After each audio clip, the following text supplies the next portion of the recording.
From the land-grant University in Urbana-Champaign, Illinois, this is the Closing Market Report. It is the 29th day of January 2025. I'm Extension's Todd Gleason.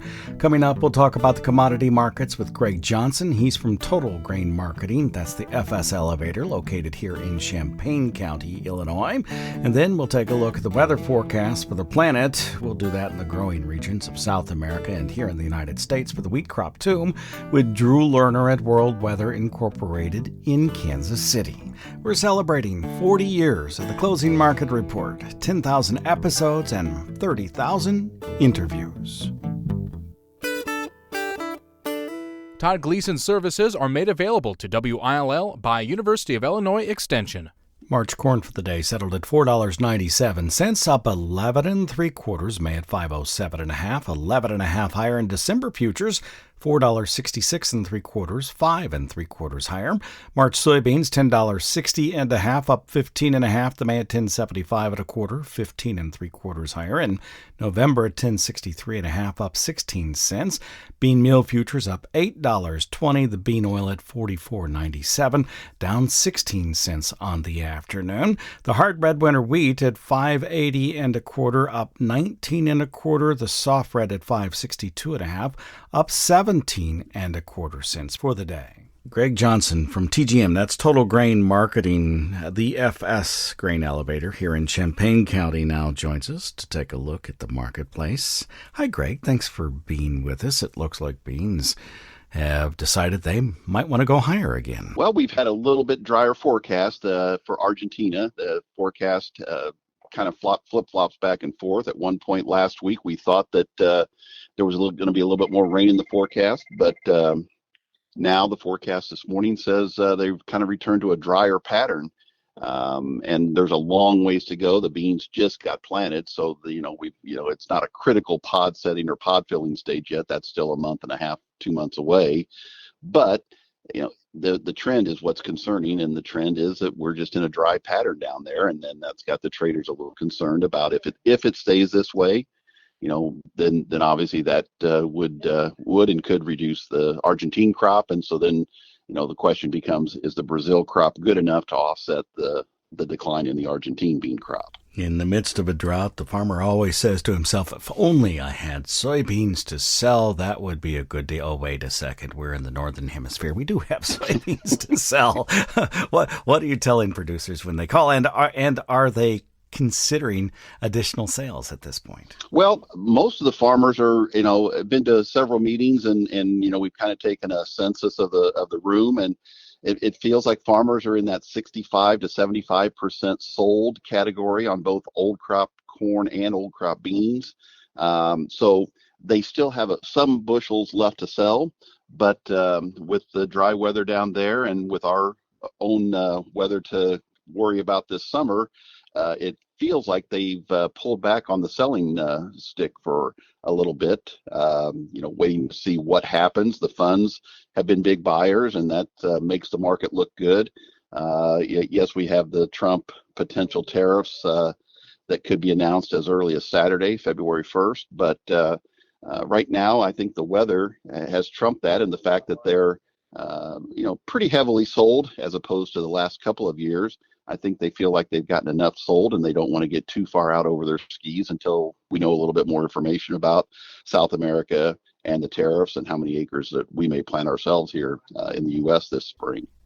I was thinking that the next step in this series was probably the end of March and the acreage figures, but of course we have the February and the March USDA monthly reports to go through, and whatever happens out of Washington, D.C. So how do you think about this from the marketing perspective at this point on those old crop bushels for both corn and soybeans when you consider what storage costs are going forward? I think you have to look at what's the risk, the potential risk higher versus the potential risk lower. If it would stay drier in Argentina, yes, we can lower their crop by 2-3 million metric tons, but in my mind, that could be easily offset by a bigger increase in the Brazilian bean crop. And more importantly is the trade talks, or not trade talks, but the trade rumors coming out of Washington if tariffs are put on and other countries retaliate, we know what happened in 2018.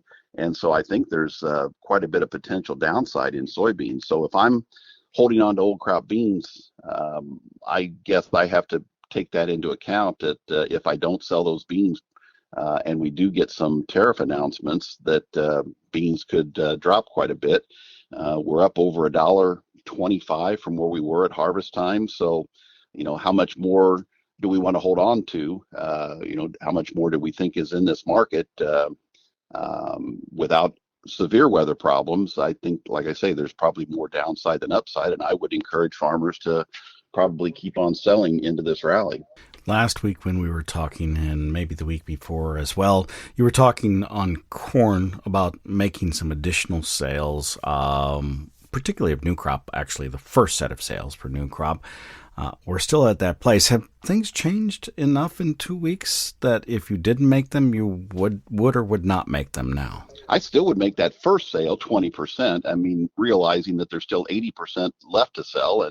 And I know farmers don't like to sell that first 20% only to see the market go higher immediately thereafter. But I try to, remind them that you want the market to go higher. You still have 80% to sell. You're better off if the market goes higher rather than have that first 20% be your best sale. So that's kind of the ballpark we're in right now. The funds are still aggressive buyers of both corn and soybeans. And so we could go a little bit higher based on just the fund buying alone. And then you throw the dry weather down in South America into the equation. And, we can go a little bit higher.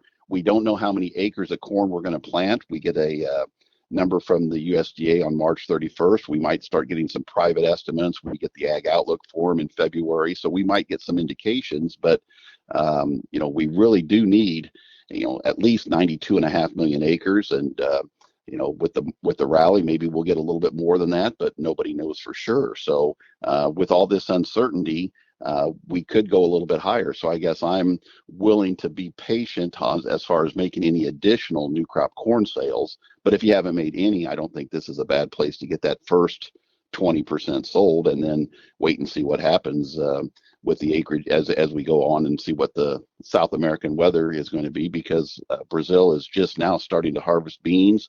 They'll double crop corn right after that. So we've got the whole growing season of Brazilian corn to go through yet. So there's a lot of unknowns. And until we have some answers, I think the corn market could be fairly supported at these levels. What are you thinking about as it's related to new crop soybean sales? Well, that's the one that concerns me. Even if we plant less acres, I think Brazil can more than make up for that. So unless you tell me that Argentina is going to be extremely dry and that we drop more than 2 or 3 million metric tons off of their crop, I think Brazil can make up for that. And then all we have to do is grow enough beans to supply the pipeline for 6 months. And then before you know it, Brazil and Argentina are back in line again, and they could plant some more. So again, it's percentage chance of going higher versus percentage chance of going lower. And I still think at this point, there's more of a chance of beans being lower this fall than higher. November beans are 1060 on the board. I think they could have a 9 in front of them this fall versus an 11. Now, not to say they can't have an 11 in front of them, but I just think the odds are higher that we have something with a 9 in front of them this fall, assuming some kind of normal weather. Farmers in Argentina, Brazil, and the United States will be thinking about exports to China, the potential of tariff issues with that nation. I'm wondering, though, about the Chinese economy and whether it tells you anything as it's related to what they would import even without a tariff problem.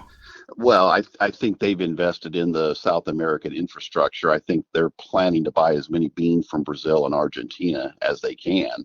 I think we're the seller of last resort when it comes to China. I mean, if we're cheaper, or if like now the beans aren't being harvested just quite yet and they're not in the pipeline down there, China will buy beans from us. But as soon as they're available, we know they'll be cheaper out of South America than they will be here. So, I think China will buy as many beans from South America as they can, and then only use North American beans to fill in what they can't get from South America, but I think they're the number one choice. Thank you much, Greg. Hey, thank you, Todd. Greg Johnson is with TGM. That's TotalGrainMarketing.com, and will be one of 8 analysts to join us for the All-Day Ag Outlook at the Beef House in Covington, Indiana, along with the FarmDoc team and so much more. You can find details on our website and register now at willag.org, willag.org. Again, register for the All-Day Ag Outlook today, willag.org.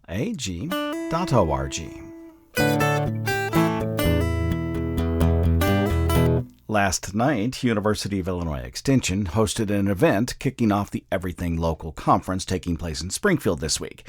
It highlighted the work of Extension, the Illinois Department of Human Resources, and the Illinois Department of Agriculture to leverage a federally funded program to spur economic development in rural areas while feeding people in need. It's called Illinois Eats and started at the beginning of 2024. I asked the Director of Agriculture for the state of Illinois, Jerry Costello, about Illinois Eats and the Trump administration's directive to freeze all federal funding, which has since been rescinded, impacts agriculture and these kinds of programs. I thought it might be worth hearing, even though that directive is no longer in place. If you look at that program in particular, there have been 883 recipients. So when I say that, food banks, schools, of local foods grown by, I believe it's just over 100 or right around 180 growers in the state of Illinois, underserved farmers providing food. They're getting paid market value. They're providing that food to food insecure communities all across the state. That program is about $43.5 million now. The initial allocation of 28.8, and then recently under the Biden administration, USDA, we were awarded $14.7 million. So, I mean, there's $43.5 million that's, possibly in the wind for the state of Illinois, just in that program alone. There are, probably hundreds of millions of dollars. One of the goals of this program is to help young, beginning, diversified farmers of all types, and I've been on many of their farms over the last 6 months, get started. I know full well that these new and beginning farmers of all types will struggle and probably maybe not even be able to go any further without this kind of funding, because it helps them to find a foothold in a space that takes up way too much capital to get started. So this is a way to get people started to produce local food that can be put into the system for those in that area to consume. Todd, to your point, so 22% of these growers or producers are what we consider new farmers, new producers. So that means they're 1 to 3 years in production. So 3 years or under. Those folks don't typically have the liquidity or ability to be able to struggle through and make it out to the other side should these funds be pulled. Thank you very much. I appreciate it. Hey, it's my pleasure and always good to see you. Jerry Costello is the director of the Illinois Department of Agriculture.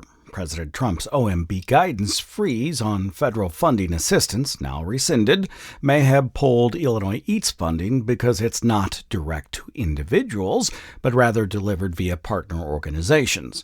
Illinois Eats, in broad terms, provides funding to food banks and feeding programs to purchase locally grown foods in hopes of spurring economic development by providing a market where one may not exist or may not be accessible to the farmer, in much the same way that fresh and locally grown fruits, vegetables, and meats are out of the economic means or logistical reach of those in need. The OMB guidance was issued to ensure that previous executive orders delivered by President Trump would be executed. The guidance was too broad and caused widespread confusion, even some fear within the affected programs across the whole of the U.S. government.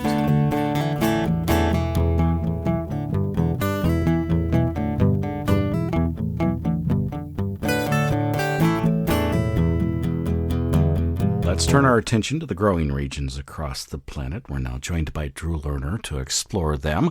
Hi, Drew. How are you today? I'm not too bad. Hope you're doing the same. I'm doing very well. The weather is a little warmer. The snow that we've had is still on the ground, but melting away. I like that idea. We'll come back to the United States and see whether that will continue to be the case or not, and what issues that might cause, particularly in some of the hard red winter wheat growing regions. But let's begin in South America today. In Argentina, a great deal of debate about how much of an issue the weather has been there. Can you detail it for me, please?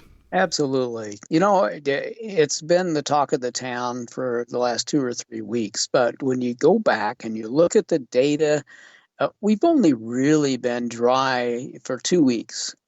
And if it were to rain tomorrow, the crop would rebound really quite well in most cases.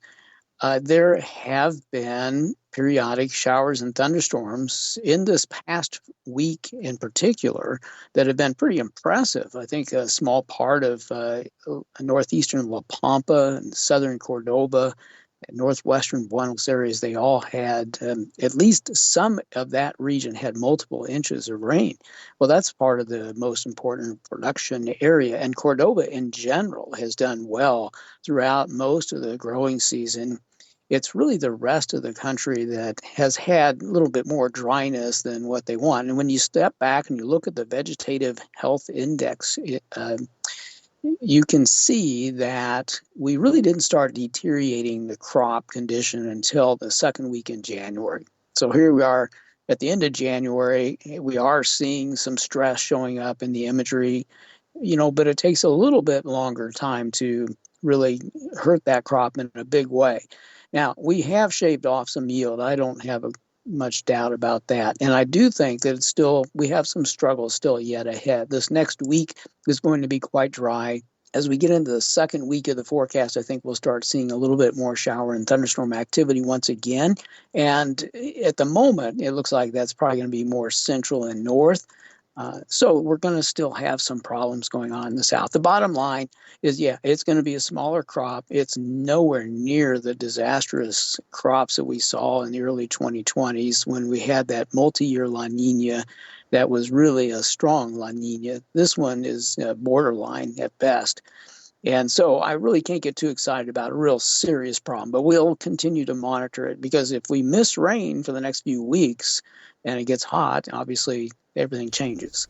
Can you tell me a bit about Brazil as well? Early harvest in Mato Grosso being slowed down, or at least had been, by rainfall. Will they have better options going forward?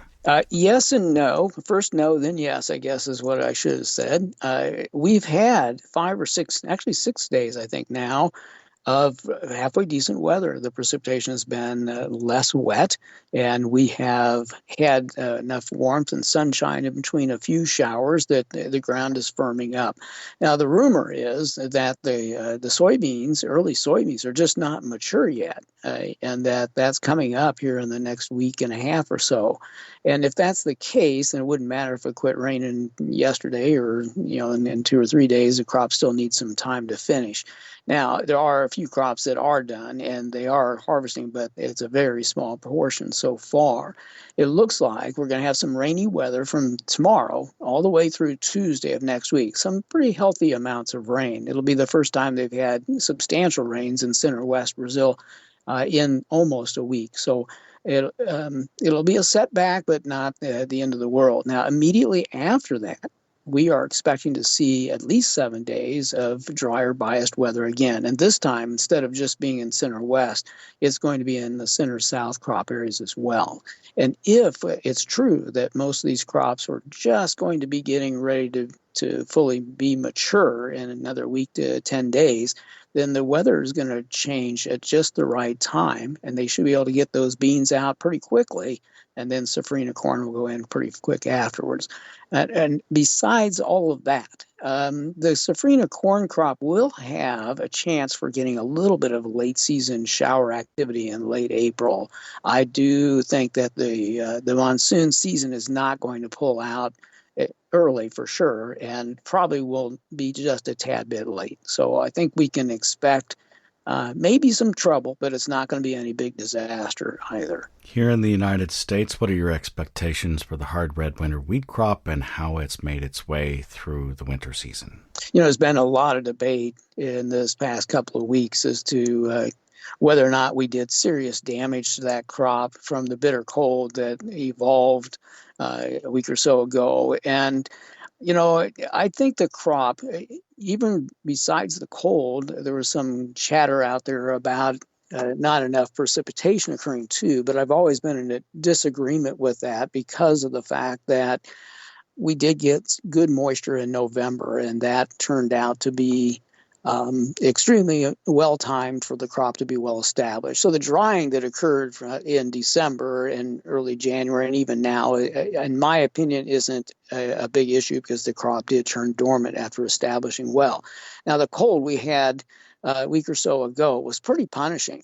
We saw negative teens and negative single digits occurring in some of the hard red winter wheat areas. And, if it was spring, if we had taken away winter hardiness and the crop was beginning to develop and we had that kind of cold, it would be a disaster. But, we had waves of cold that came and went before we got into the extremely cold temperatures. And I just can't get too excited about a serious production cut. Some damage, yes, and how serious probably won't be known for quite a little while. But that wheat crop is the smartest crop in the whole world, and if it isn't dead, it wakes up and finds out it's hurt, it will start to set new tillers and develop new root systems as long as there is moisture at that time. So the key, I think, to this whole equation is what happens when that crop starts to wake up. If we're still dry, then that might be an issue and we might lose more crop. But if it starts raining and we have mild temperatures for a few weeks when the crop is first waking up, I think it will recover very nicely. A secondary story we've been following over the last couple of weeks with you is in China, the southern part of that nation, where rapeseed had some dryness issues. Are they getting better? They are.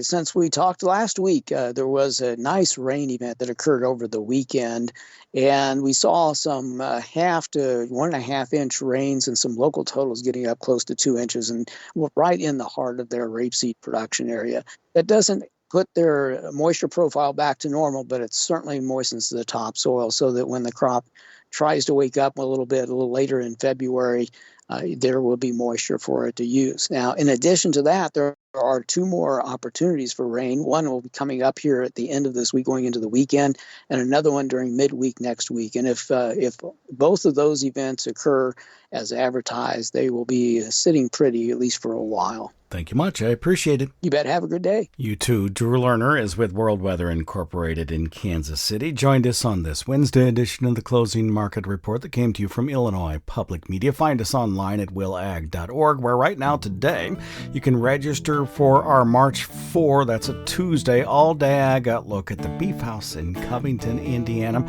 Don't wait. Find all the information there online, willag.org. I'm Extension's Todd Gleason.